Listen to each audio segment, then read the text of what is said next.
This is Here's How, Ireland's political, social and current affairs podcast, presented by William Campbell.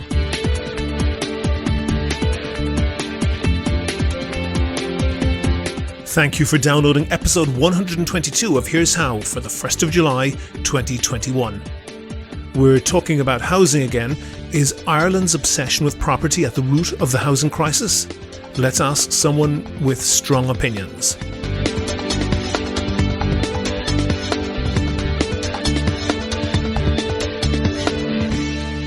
Here's How is Ireland's political, social and current affairs podcast. Make your view heard. Just dial 076 603 5060 and tell the world what you're thinking. Your voicemail may be included in the next podcast. You can find tips on recording your contribution and other ways to contact the show at here'show.ie/call. Here's what we've got coming up for you in this podcast. In a broad sense, people who don't pay their taxes are denying services to their neighbours. No, but see, the point, if you just allow, is the context of it, which is that the local property tax was introduced in a threatening way, but with the pitch that if you paid it, you'd be getting enhanced public services. But what happened at that time... That's coming up shortly. But first, I want to thank all of my donors on Patreon. I really appreciate everyone who does that. For the people who don't, Patreon is a system that allows people to donate $1 or $2 or €1 or $2 per month. And that helps me to devote more time to research and finding interesting guests. If you think that you could do the same as them, there's details on the website and at the end of the show. I want to talk about a scandal. Actually, it's not so much a scandal. It's not even a scandal about a scandal. It's a scandal about a scandal about a scandal. A third order scandal, if you like. The first order scandal here is about how Gardaí handle 999 calls. Or more accurately, how they don't handle them.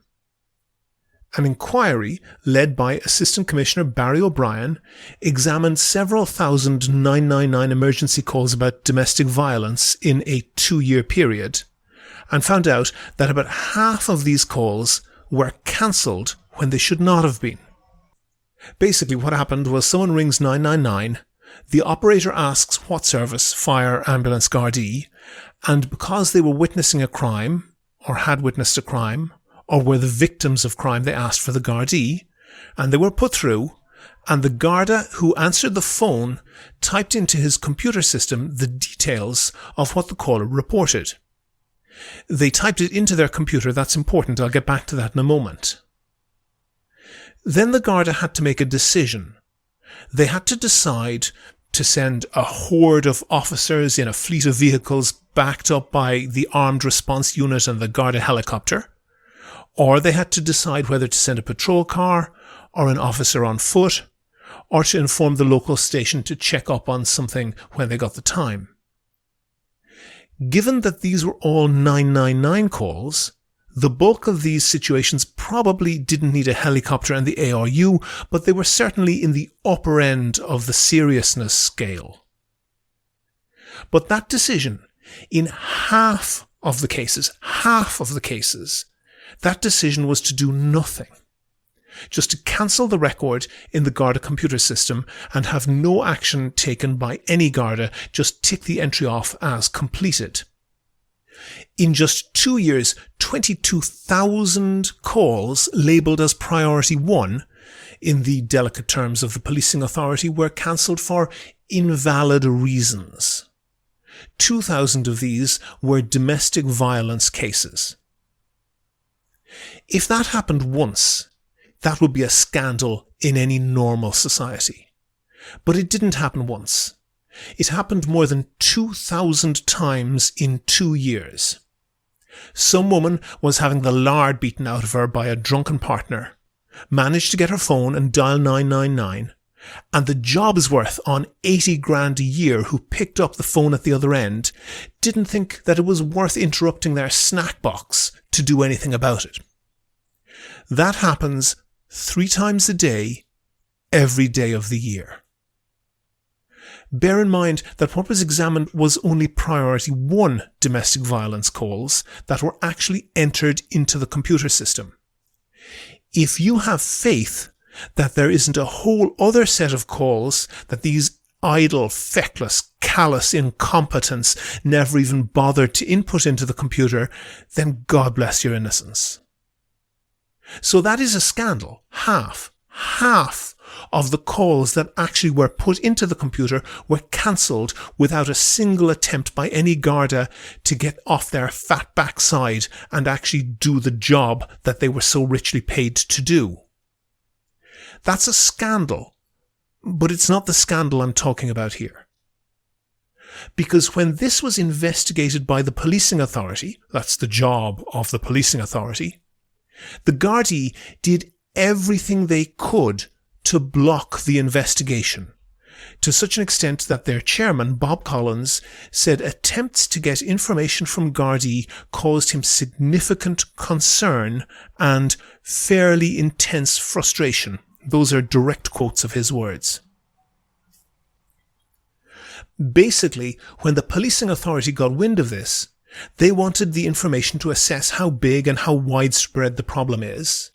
And senior Gardaí closed ranks and flat out refused to hand over information that would allow the policing authority to do its work. The Irish Times reported Mr. Collins expressing, quote, his own and the authorities' acute disappointment and intense frustration that information in the possession of and immediately available to the Garda Síochána has not been and was not being provided to the authority. You have to know the measured tone of civil servant speak to understand just what a rebuke this is. Turf wars are pretty commonplace in the public sector, but they're normally expressed in battles over pretty mundane things and almost never get any press attention. And when they rarely do, it's unheard of for one civil servant to go on the record explicitly criticising another. So this scathing criticism, explicitly accusing senior Gardaí of covering up what is at best gross malpractice and quite possibly serious criminal corruption, this takes some beating. Needless to say, that is an extremely serious scandal. But it's not the scandal I'm talking about. That cover-up is a secondary scandal. I'm more interested in the third order scandal. That scandal is that nobody has been fired. This scandal has been known for months to Garda top brass, and according to a story by John Mooney in last weekend's Sunday Times, the Gardaí who cancelled thousands of 999 calls are still on the job, on the same job. The story says, quote, Garda headquarters has not transferred any officers or Garda staff implicated in the emerging 999 call scandal from their positions. Even that story says a lot about how we deal with incompetence and corruption in Ireland. The only issue that arises is transferring these louts to another cushy job. The idea of firing or even suspending them is not even considered. And I'm not primarily focusing on the jobsworths supposed to be taking the phone calls here. I'm primarily outraged at the senior Gardaí who, in the words of Bob Collins, had information immediately available in their possession that would have assisted his investigation and flatly refused to hand it over. In any normal democracy, a police officer protecting corrupt and incompetent officers like that should expect to be fired on the spot. But this has been going on for months, and they haven't been fired. Not then, not since. There isn't even any political discussion about sanctions against this type of outrageous behaviour. That's the real scandal here. The only comment is that the information will be provided in the coming months. Nobody is even discussing punishing those officers. That, as I said, is a third-order scandal, but it's the root of the problem. We have endemic corruption in many Irish institutions, An Garda Síochána probably being first among them. And the fact that we're not even having a conversation about firing and prosecuting the senior officers who are facilitating that corruption is the reason why we have that corruption. And that's the real scandal. Do you agree? Do you disagree? If you want your point of view heard, dial 076 603 5060 and leave a contribution for the show. The lines are open 24/7 and you can find tips on how to record a good contribution and other ways to contact the podcast at here'show.ie/call. On the line now, I have John Lyons. He describes himself as an independent left councillor for Artane, Whitehall on Dublin City Council. He was originally elected for People Before Profit in 2014 and was re-elected in 2019 as an independent. John, why did you leave People Before Profit? Well, I left because I had difficulties with the leadership of that party, unfortunately. Were they too left for you, or were you too left for them? No, it was about a disagreement on how the party practices its internal party democracy, William, to be honest, and the lack thereof, as far as I could see, in terms of the behaviour of some of the leadership. And unfortunately, it got to a point where, having been a member for 10 years and genuinely believing that it was the best political formation on the left in terms of its politics, its political line on every issue from, the domestic taxation arguments, the North, Palestine and everything else. And I was really disappointed to come to the realization that the party was going to be incapable of becoming what I thought I was a member of, which was that it was going to become the biggest party on the left, which isn't saying much because the left is small, but that it would have the potential to grow. Yes. I don't want to dwell on that. I don't want to dwell on that too much. For a lot of people, these discussions are. I'm tempted to play the clip from Monty Python. I played it for Paul Murphy, who I think has taken the opposite direction to you when I had him on. But it's getting to be a cliche at this stage. But I want to talk real policy with you because I know that you're somebody who thinks about this, and you'll be aware that last month the ESRI put out a report, and the report is kind of fairly lengthy and fairly detailed, but the headline really says it all. It says tax increases are going to be needed. They're coming down the line. Do you agree? Are they needed? Well, I definitely agree that we need taxation on capital, because if you look at the OECD report recently, they cite Ireland as having one of the lowest levels of taxation on capital in the developed world, not only on corporate profits, but also on wealth. But also, crucially, William, and I don't think this gets enough coverage, very low social insurance contributions from companies, from employers. It's extremely low. So I would be very much of the mind that we do need to see increases on taxation, but primarily on capital. Okay, pause on that for a minute, because I want to examine that. And one of the things, and I noticed that you said on corporate profits, and it's true that Ireland has this hugely talked about 12.5% corporate tax rate on profits. But in that same ESRI report, which you agree with in terms of, the tax increases are going to be needed, they're talking about as a risk an over-reliance on corporate tax. And the reason they're talking about that is because Ireland Inc., the government, us, society, gets so much of our tax take from corporate taxes that if that were to go down a bit, we would be in a serious situation in terms of national income. That doesn't really support what you're saying, that we're not charging enough corporate tax. It may well be possible to increase the headline rate. It's not, even if it was possible, which it may well not be, it's not a good idea to increase the reliance on corporate tax, is it? Well, no. I think this kind of notion that somehow the corporate tax is the Trojan horse, or not the Trojan horse, the heavy workhorse of Irish taxation. I think we need to knock that on the head. We need to remind ourselves and your listeners that the vast majority of revenue that the Irish state takes in every year is from labour. It's from PAYE, income tax. Tax. It's from USC. There's various different names out there, but they're all basically income tax. Yeah. But what I mean is that the corporate tax sector, and we can look at what the G7 said recently in terms of having a minimum 15% rate on global on corporate tax. So I think Ireland, as Paul Gillespie in the Irish Times was writing recently, Ireland needs to get on the right side of that argument. So I think we're going to inevitably be faced with a situation where we're going to have to increase the corporate tax rate.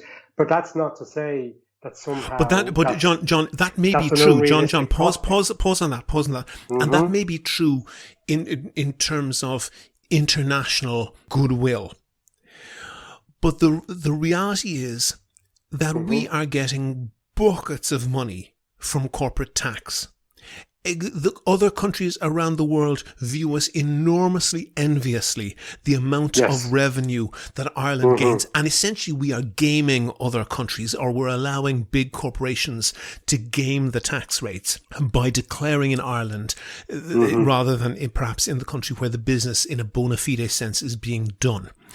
Yes. So you have one issue which I understand completely, and people may agree or disagree with you. That's fine in terms of what taxes big corporations should pay.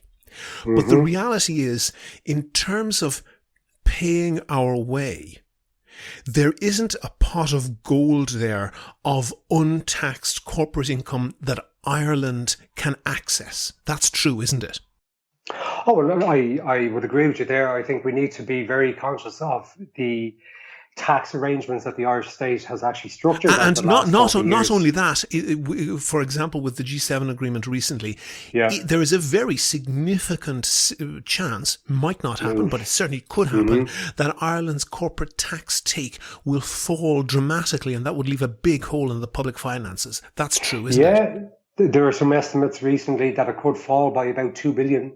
That's what some forecasters are predicting could be the case in terms of the moves been made on a global level. Yeah, and pause on that then. That to the extent that we need to increase taxes according to the ESRI, and I think you're agreeing with them, that's on top of this risk to the corporate tax. Isn't that true?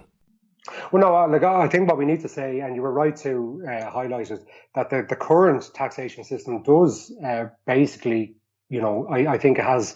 I'm going to come on to that. I've got that on my list. I'm going to come on to that. Pause for a second, John. I'm going to come on to that. Taxes from other people's exchequers, including the global south. So we do need. There's going to be a reckoning on that, and I don't think we should be afraid of that. Okay, but I'm going to come to that in a moment, and I want to get that discussed properly. But I want to set up the paradigm for this discussion, because this is very, very important.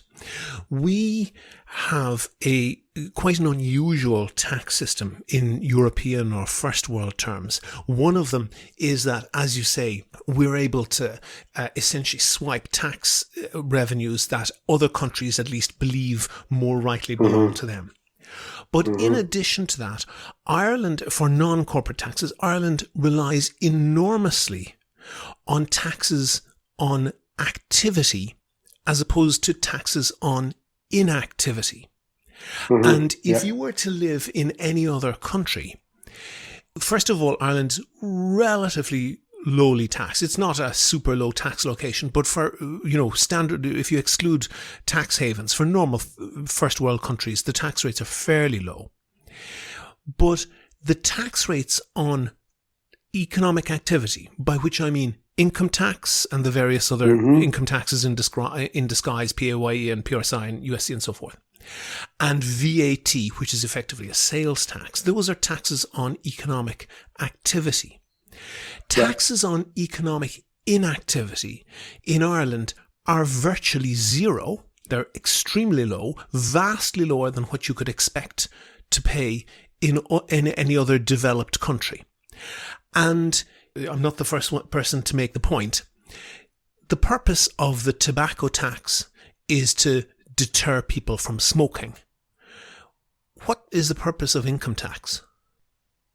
What's the purpose of income tax? Yeah, the point is, if you were to try to model behaviour, then income tax would tend to have an effect to deter people from working, surely.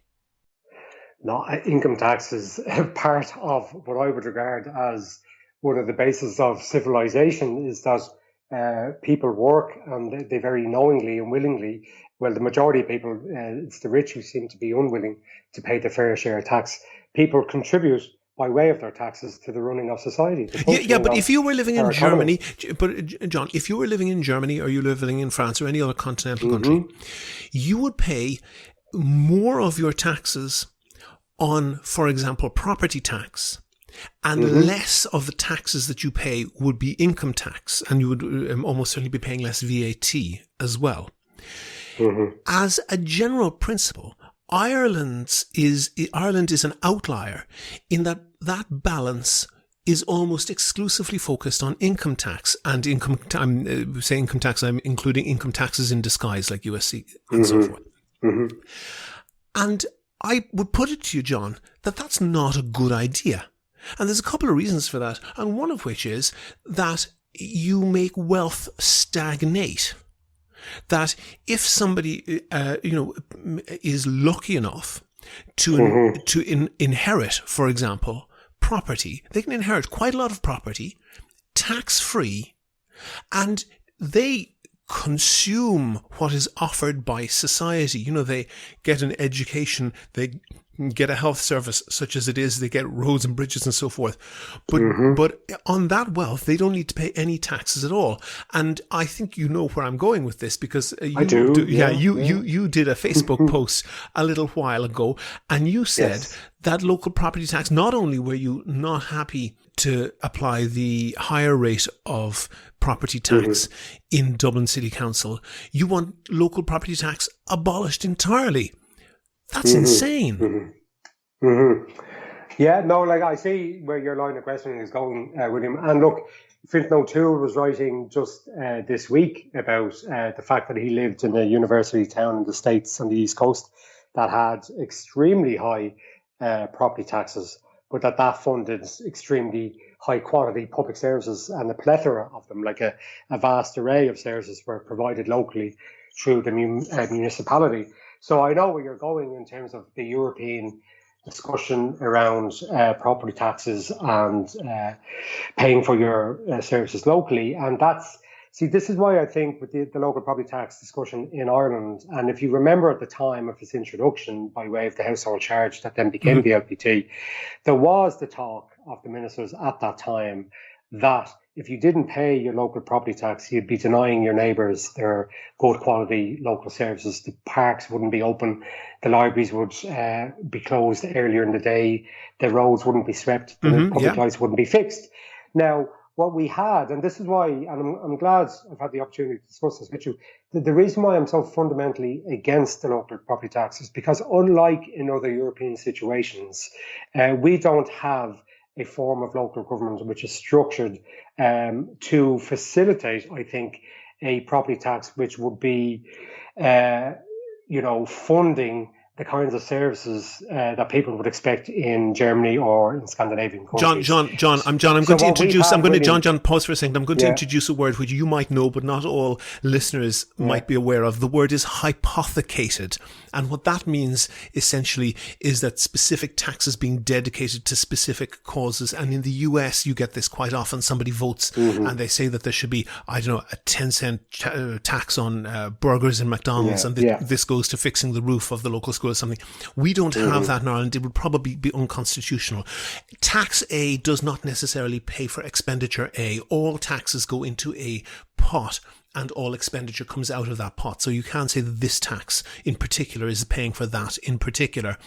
But aside from that, the point that you're making about people who don't pay taxes, in a broad sense, people who don't pay their taxes are denying services to their neighbours.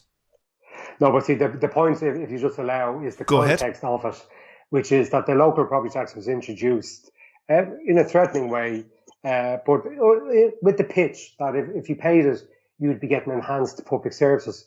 But what happened at that time, in the 2012-2013 period, was that the Labour and Fine Gael government was continuing on the work of the Green Party and Fianna Fáil, the previous government, in slashing and burning our public services. So, for instance, William, in 2012, Dublin City Council had its budget cut by 50%.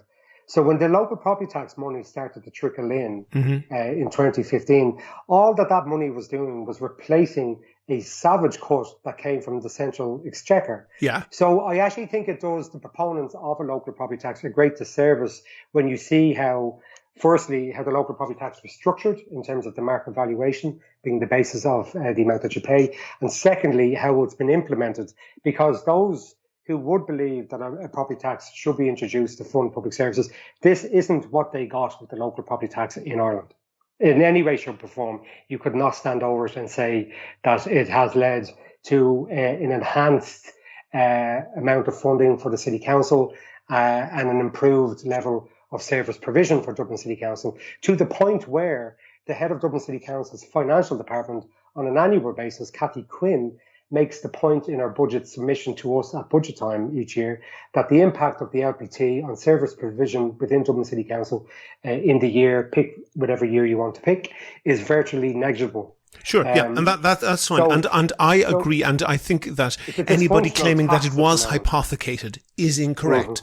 But that's different to the principle that it is in general, and you will find some people, usually on the libertarian right, who want to make populist arguments, for example, in favour of flat taxes or in favour of radically simplifying the tax code. And that sounds good in populist terms. Say, hey, yes, everybody pays exactly the same percentage. And that's because it's so easy to explain, it sounds attractive.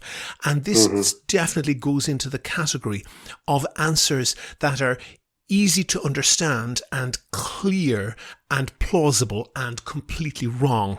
And the reason it's completely wrong is because if you only tax one or a very small number of things in society, then the effect of that is you distort the economy in favour of the things that don't get taxed.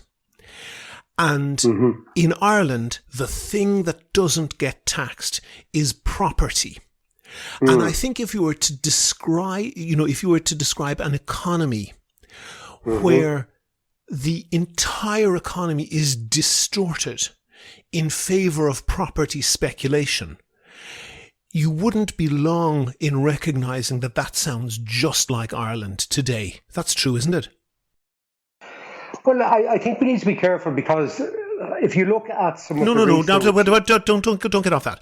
Ireland's whole economy, you just have to pick up the Irish Times, and you'd break your toe during the Celtic Tiger if the property supplement fell out and landed on your foot.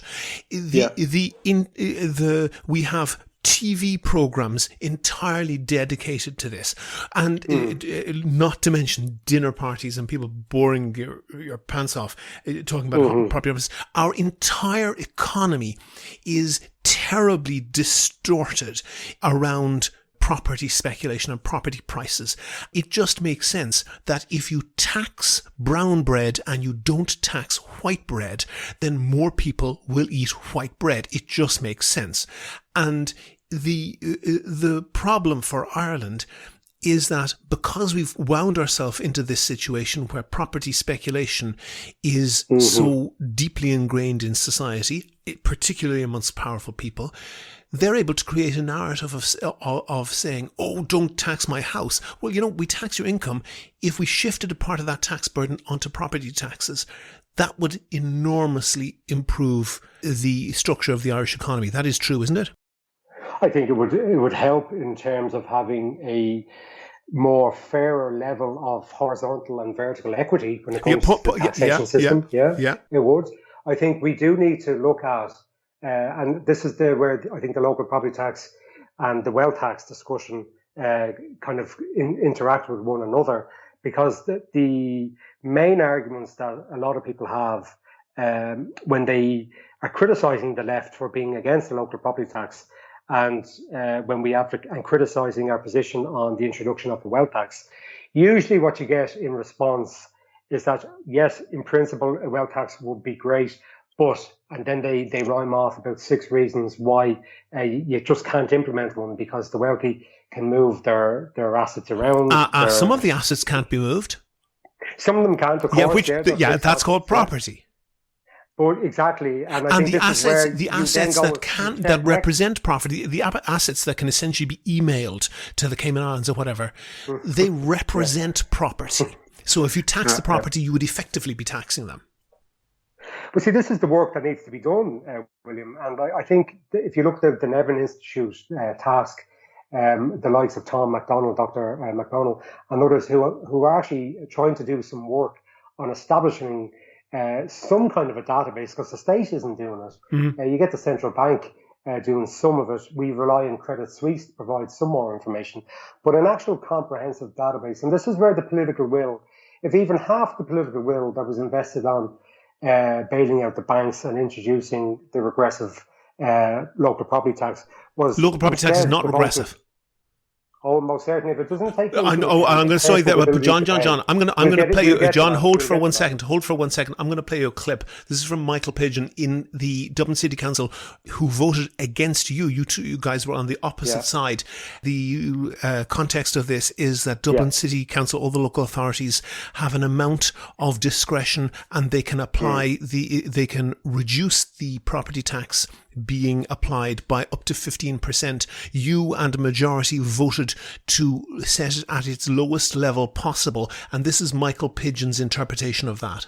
So if you're living in a local authority house, you get absolutely nothing from this. If you're in another kind of social housing, you either get nothing or you get €14 a year from this tax cut. €14. If you're renting, like I am, you get absolutely nothing. If you're homeless, you get absolutely nothing apart from worse services. If you're in the average one-bed apartment in the city, congratulations, you've saved €34 a year. Worth considering who you're actually giving sizable tax cuts to. Dermot Desmond's house in Dublin 4 was worth 14 million in 2013 when this was valued.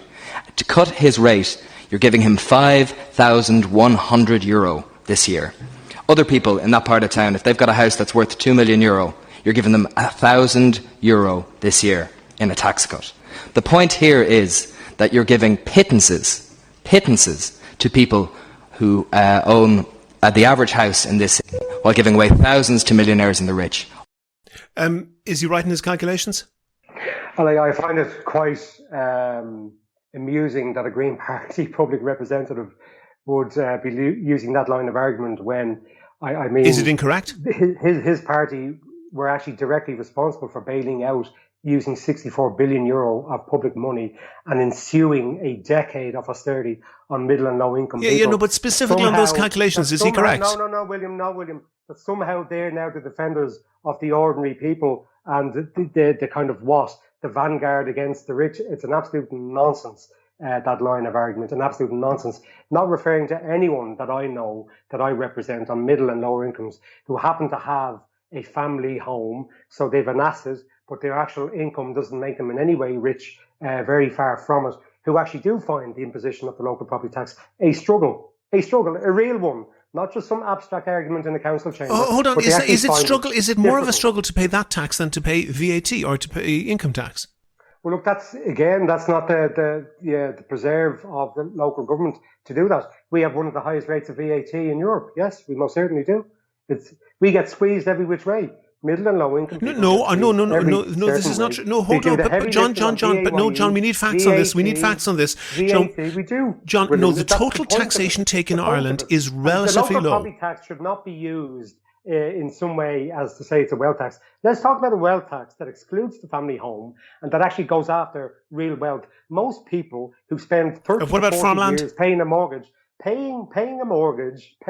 mortgage at highest interest rates in the whole of Europe, a percentage more plus than the European average. And then you come along, because it is a fixed asset, they can't move it, like sitting ducks, you're there to be hit. You're there to be hit and you get nothing in return for it. So this nonsense that somehow the LPT is the panacea and is somehow some kind of magic redistributional mechanism is a nonsense. It's a nonsense and needs to be knocked on the head. And to have people like that talking in those tones, I mean, go away with you. Go away with you. Your government had an opportunity. It still has an opportunity now. His party's in government. Why don't you set about the business of actually establishing a database on wealth in Ireland and go after them? Hold on for a second. In Ireland that excludes the family home. Hold on for a second. John. I am reminded of a survey or a study that I read about some years ago. about parents who, as they saw it, spanked their children and asked them what they would regard as abuse. And all of those parents who spanked their children, who hit their children, had a very clear idea in their mind of what would constitute child abuse. Except it wasn't the same for anyone. Everyone thought the definition of child abuse was hitting your child a bit more than I do. And when I hear you talk about taxing the rich, that's what comes to my mind, because it is so vague that it could refer to anybody. Hold on for a second. It could refer to anybody, and that allows nobody thinks of themselves as rich. At the beginning of this interview with the OECD fact that I rolled out, which is that capital taxation in Ireland is one of the lowest in the developed world. Define capital taxation. Taxation on corporates, on wealth, and on social insurance contributions. No, that's the rate, not the quantity. So why aren't we focusing on that? Why are we always going after? And this is the thing about the LPT, and you're dismissing and you're not engaging with the idea that a lot of people who've paid God knows how much in stamp duty, who are paying off a mortgage at high interest rates, are then hit with an additional taxation. You're gliding over. But no, you've already said that we need more taxation. No. But William, you're not engaging in those issues, and you're playing me clips from other people. No, I'm not. Well, let me engage with that. Let me engage with that directly. You're structuring your interview towards your own ends, and that's fine. But you're not at the same time engaging with what I'm putting forward to you as a counter argument. You're not engaging in any of that. No, but John, pause there. Pause for a second. Hold on, John, hold on for a second. If that's what's happening here, William, I'm pretty disappointed in the interview today. To be honest, I thought we'd have a more nuanced discussion. I'm certainly all for a nuanced discussion. But I spoke to you, and I agreed, and we agreed that corporate taxation in Ireland, the rate is low, but in actual fact... Not just corporate tax, William. I said corporate tax. Capital taxation includes corporate tax, wealth, social insurance contributions. Why don't we talk about the 15 billion less a year the Irish state collects as compared to Germany and France in social contributions from employers? That's a massive foregoing of taxation. Why don't we do it? Because the employers, the minute anyone has the temerity to say we should actually increase the social contributions that you make, employers, it's 11%, employees pay 4%. I tell you, we're losing 15 billion a year. If we were to bring it up to the German or French average, they pay 3 or 4 times what Irish employers pay. So why aren't we focusing on that? Why are we focusing on the small amount of money, the 1% of taxation that's taken in an LPT? This is where I think priorities and the biases of interviewers and commentators, you let off the employers and more powerful people, and you go after the same people again and again. John, let's actually address the issue. John, let's address the issue. You are correct that what are called payroll taxes, that's to say a percentage of the income that the employer pays, is lower in Ireland than in other countries. Ireland is at the low end. An outlier, in fact. And in the technical sense, the employer is liable to pay that tax.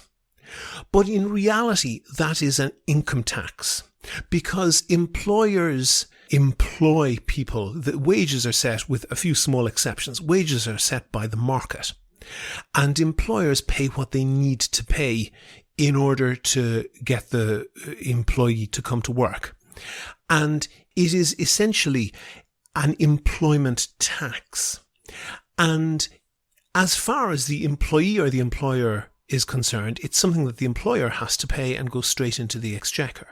You could increase that, for sure, but that would essentially just be the same as increasing certainly would not. This is a fundamental issue.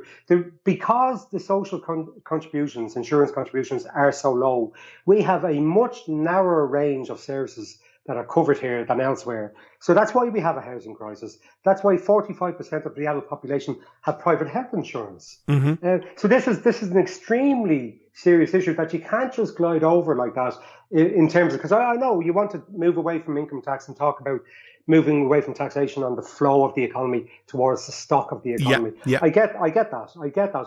But at the same time, you have to be able to dig into these particular issues and go, why is it that we have such social inequality, income inequality, and wealth inequality? It's because the burden of taxation is too heavily tilted one way against another. And property taxes, in terms of wealth taxes that exclude the family home, have a very important part to play in the redistribution of wealth and a fairer society being created in the process. But what I'm saying ultimately is that you exclude the family home from that wealth tax and you go after actual wealth, second properties, land, stocks, pension, equities, life assurances, all the rest that's actually regarded as wealth.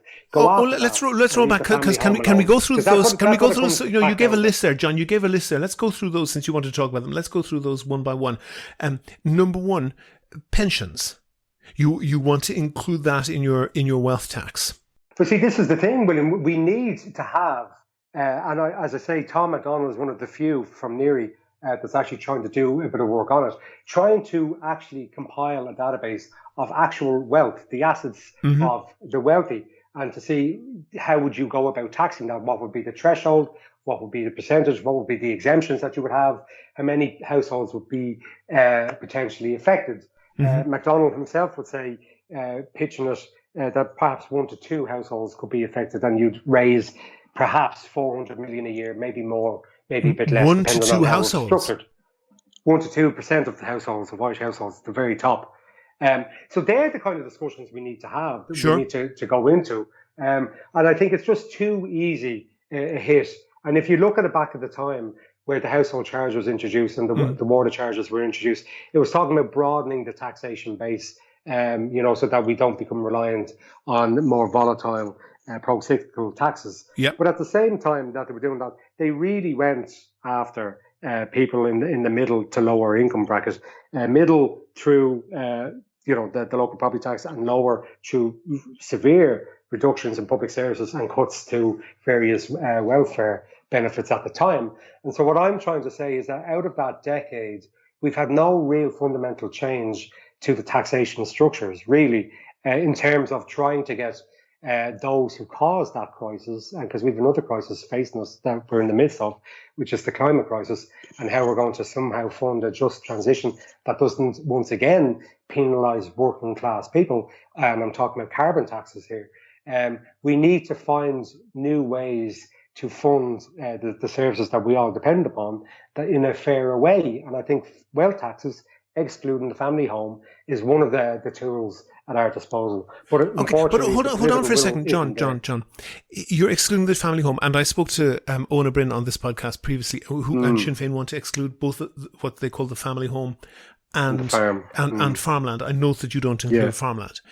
But no, hold on for a second. Yeah, you could do, there's different ways you could do that. Yeah, you have and you have a particular concern around people paying, which I don't think is valid, because I think if you pay the same amount of tax, it doesn't really make an awful lot of difference to you whether it's tax on your income or tax on your house. But it depends on how it's done, though, in real time, isn't it, William, in terms of how it's implemented? Because it really only depends on how much it is. But also in terms of, so are you going to get at that exact moment in time, if your LPT is increased, are you get a corresponding in parallel reduction in your other tax obligations at that time? This just isn't feasible or realistic in the world that we inhabit. No. Hold on for a second. If you're just renaming it, John. If you're just renaming it, then it obviously isn't a bona fide property tax. The idea is that people who do not earn income, perhaps because they're very wealthy and they don't need to, or for whatever other reason, are essentially getting away scot-free because they can own a large amount of property and not pay any taxes on it. But that's not the point that I wanted to address exactly. No, John. I want to second properties, but they abolished it. Want to address a different point, because in one sense, as I said, if you're paying the tax on your property or on your income, it doesn't make an awful lot of difference to you if the amount of tax is the same. But there is a way in which it does make a difference. Because in Ireland, housing costs are astronomical compared to most other European countries. And one of the reasons they are astronomically high is because both for large corporations, we've heard of the cuckoo funds and so forth, but also for just regular individual people, houses have become the object of speculation because they are essentially a tax-free refuge for wealth. Do you think and so? That is, I do. Yeah, I think. Yeah, I mean, John, I am. For who? For what cohort of people do you think that is that engages in that activity? First of all, I don't want to blame anybody, and I don't want to, talk about what people do. When people react in a rational way to irrational incentives, it's tempting just to blame them for being irrational. But that's not really fair, because if the incentives are irrational, then it is rational to behave in a rational way. But it is absolutely the case that people now and in the Celtic Tiger and in general are overpaying for property and are buying property not because it's somewhere they want to live, but because they perceive that they will make a bigger profit on this. And that's a bad thing in society. That is a drag on society. And that means that leads to inefficiency, and that leads to people making what are objectively irrational decisions. And in particular, people are overpaying for property, and it is, in economics, it has a name. It's called the law of the greater fool. You're a fool to pay that much for the house, but you're relying on the fact that somebody else is going to be a bigger fool and buy it for even more money later on. And because property is essentially untaxed in Ireland, that is a very attractive behaviour for the individual, but for the society it is massively destructive. And I'm sure you'd agree with me, John, that if you had whatever, chocolate bars or whatever, were completely untaxed and all other food was taxed, you would distort people's behaviour into eating more chocolate bars. And we do that deliberately with cigarettes and try to discourage people from smoking cigarettes. And we are unintentionally, or perhaps on the part of some people intentionally, distorting into the property market a huge amount of capital and investment. And that is crucifying people because it's turning into incredibly high rents and incredibly high property prices. But that's coming from, because we've had, particularly the last 20 years, like a complete transformation into financialization of the property sector in terms of what we see, as you mentioned, cuckoo funds and the real estate investment trusts. Yeah.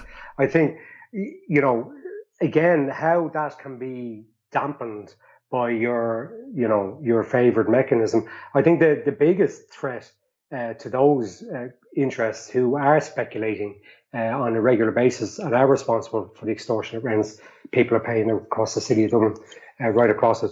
The biggest dampener on that is what we're trying to do at the moment in Dublin City Council, which is to use public land to actually provide social and affordable housing on public land.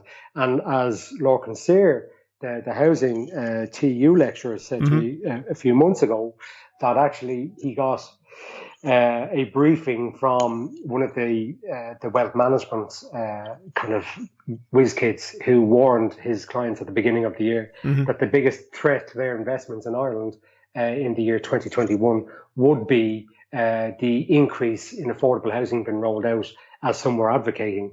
That's the biggest danger that they see, and that's the biggest responsibility as the Dublin City Council we have at the moment. I don't know if you're aware of the Oscar Traynor Road site and what DCC officials admitted to us last week, which is that they're ignoring the vote that we took in November of last year to reject the public-private partnership deal with Glenveigh Living Limited, which would have seen half of those units on public land been sold by the developer, most likely to an institutional investor, and then rented out at extortionate rates. So we're trying to provide an alternative proposal which goes 40% social housing, 40% cost rental and 20% affordable purchase. But we were informed in a report last week by the officials of Dublin City Council that they're trying to resurrect the public-private partnership deal with Glenveigh, because every sinew of the state's various agencies seems to be bent towards providing private interests with making money out of public I agree with funds. you 100%. I agree with you 100%. I think what is going on, and That's I essentially the biggest challenge, I think, in terms of the but you have a fair point to make in terms of the role that property more generally plays in terms of a sense of people's elevated sense of wealth. Because it's meaningless.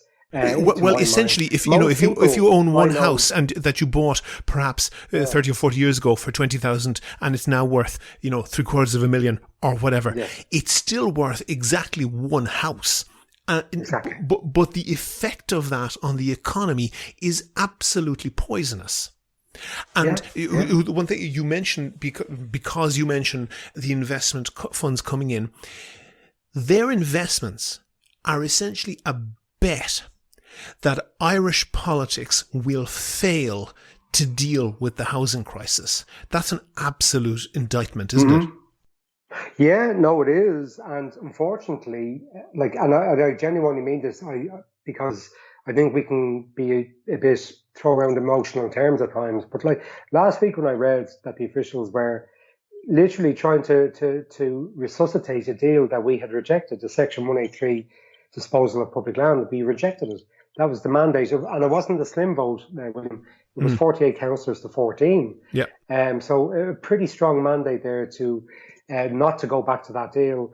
But here we have the officials working night and day, it seems, to resurrect that deal, and all it would lead to is, unfortunately, and look, developers have they're in the business of making money. Go off and find your land banks and make your money. That's your business. The state does not need to be using the public assets that we own, our own parcels of public land, to help them. They can find their own ways of making money. It's just land is in fact, and don't know if you were aware of this, Tom McEnany, the business journalist, about 20 years ago did a study, and as far as I know, the situation has not changed significantly. But in the Dublin area, eight speculators landowners, land hoarders, it would perhaps be better to say, own 80% of all of the zoned development land. And almost all of them are sitting on it and dripping it out at the tiniest rate because, and what they're doing from their point of view is entirely rational. Because if they put a large chunk, each of them owning on average 10% of all of the available development land, if they, if they even tried to sell off, if even one of them tried to sell off a chunk of their land hoarding, they would crash the price down so low that they would actually lose money on they would be poorer at the end of the transaction than at the beginning. And that's the case because property speculation in Ireland is tax-free. They can sit on that property for 100 years and use it to jack up the price of the tiny little slivers of land that they sell off and build on. We're taxing property. We had the MPPR, we had the second home tax. We were actually taxing those who had properties which excluded the principal private residence, and they abolished it. So that would be one way that we could, I think, begin to tax property. Yeah, so you put one house in the wife's name and you put another house in your kid's name or whatever. It's just way too easy to evade. But see, again, though, William, and I think this is why I've enjoyed the discussion, because I think these are discussions that need to be had, because that's the near reflexive response that not just yourself here now, but others, other commentators come up with, was that, the wealth can move around, they have accountants, they have, you don't use accountants. The power and the will. But John, I'm not against accountants. Accountants have to do their job. But the reality is, if somebody has a modest house in County Offaly and they get a job in Dublin city centre and they can't face the commute every day and they buy a small one-bedroom studio apartment, then on that model they will be taxed. Whereas Dermot Desmond in a €14 million pile in the South Dublin doesn't pay a cent. But see, we can get them through wealth taxes if we can, go after it. That's the point in terms of trying to get the discussion. I can't, because again, most of the... Hand on heart, John, hand on heart, do you think that wealth that can be emailed can effectively be taxed? But see, this was the whole reasoning behind the PAYE marches in 1979. Haughey was telling workers at the time there's no pot of gold. Well, there was. Ansbacher accounts conveniently located through a branch of Guinness and McMahon on the Green. So it's always and ever, and I get this when I first got involved in politics 12 years ago. John, I think you're mischaracterising what I said. No, John, you're mischaracterising what I said. I'm saying that the way in which it's taxed needs to be effective. And the shares themselves can be emailed around the world. But the property that they represent cannot. And that is what needs to be taxed. Again, yeah, most certainly. Again, if we want to go after it, and we can look at new ways to restructure a property tax that goes after homes that are valued over €1 million. No problem with that kind of a property tax, most certainly. But the reason why, and because they get lost, because the voice isn't strong enough or it isn't loud enough. There's a lot of people, William, and seriously, there's a lot of people who are asset rich, but they're income poor. They're on perhaps pensioners. I know many who are on the fixed income. And there's many others who have two incomes coming in and they're struggling, to pay the mortgage, still are. And, the local property tax just adds to that burden. And John, we've gone on for a long time. Burden on income. We've gone on for a long time, but I want to put one final point to you because you mentioned it. A pensioner who is asset rich and not as income rich. The fact that we don't have a property tax essentially means that you get granny living in a huge 5-bedroom house because she doesn't particularly want to move and there is no push out. And that leads to the inefficient use of resources. That's true, isn't it? Well, no, again, because I'm very acutely aware of this particular line of argument because I know many people in their mid to late 70s and early 80s who, having reared their families, are now living one or two people in, say, a 3-bedroom house across suburban Dublin. And there are some commentators are saying that's an inefficient use of resources in terms of they should be able to downsize. We can flesh that out and we could talk about if we had a more flexible, agile level of housing stock, which actually had smaller, age-friendly apartments in the same locality so that older people could move into if they wanted to downsize. That's an argument we most certainly could have. But it also, the way some commentators, I think, spin that particular argument, it's as if to say that they're a significant block. And if we could just resolve that issue and release that housing stock, then it would, massively help to resolve the housing crisis. It's just not true. For the main problems we have and the main causes of the housing crisis are the things we mentioned earlier, William. It's the financialisation of housing. It's the fact that so much money, billions, are to be made in profit.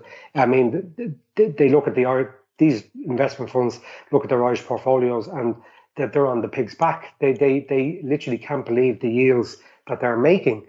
And it's the fact that one move would end all of that, and that's building off houses in the right places. Building off houses at the right places, and the state through the local authorities being directly involved once more in the construction of and the delivery of social and affordable housing, which would not only significantly, I think, resolve the housing crisis, but would actually then meet some of our challenges in terms of climate change and the construction of new energy, high standard quality homes. But it would also lead to better labour practices because you would have more people, more apprenticeships. You'd have more people employed locally, paying their taxes locally and gainfully employed, not being forced into these bogus self-employment contracts by these other subcontractors. John, I'm sure you would be the one who would have the courage to go out in Artane and tell your constituents that you're going to build so many houses that the price of the value of their house is going to go down. We will leave it at that. John Lyons, Artane Whitehall, independent left city councillor on Dublin City Council. Thank you very much for talking to me. Thank you, William. I enjoyed it. Take care. Make your view heard. Record your own contribution and email it to podcast@here'show.ie. You can find tips on how to record a good contribution and other ways to contact the podcast at here'show.ie/call. Go to the website for sources and references from the show. And while you're there, you can like the show on Facebook, follow the show on Twitter @Here'sHowPodcast, and follow John Lyons @CLLR John Lyons. And get in touch with me if you can suggest a guest or topic for the next show. Thanks again to all of the patrons on Patreon. Their donations allow me to devote time to research and finding interesting guests. And if you could do the same as them and donate €1 or €2 per podcast or per month, please do go to patreon.com/here'show. That link is on the website. Also there you can find out how to subscribe to the podcast for free on your computer, on your phone or by email. All that information is at www.here'show.ie. The Here's How podcast is produced and presented by me, William Campbell. The assistant producer is Kevin Wolf. Thank you for listening.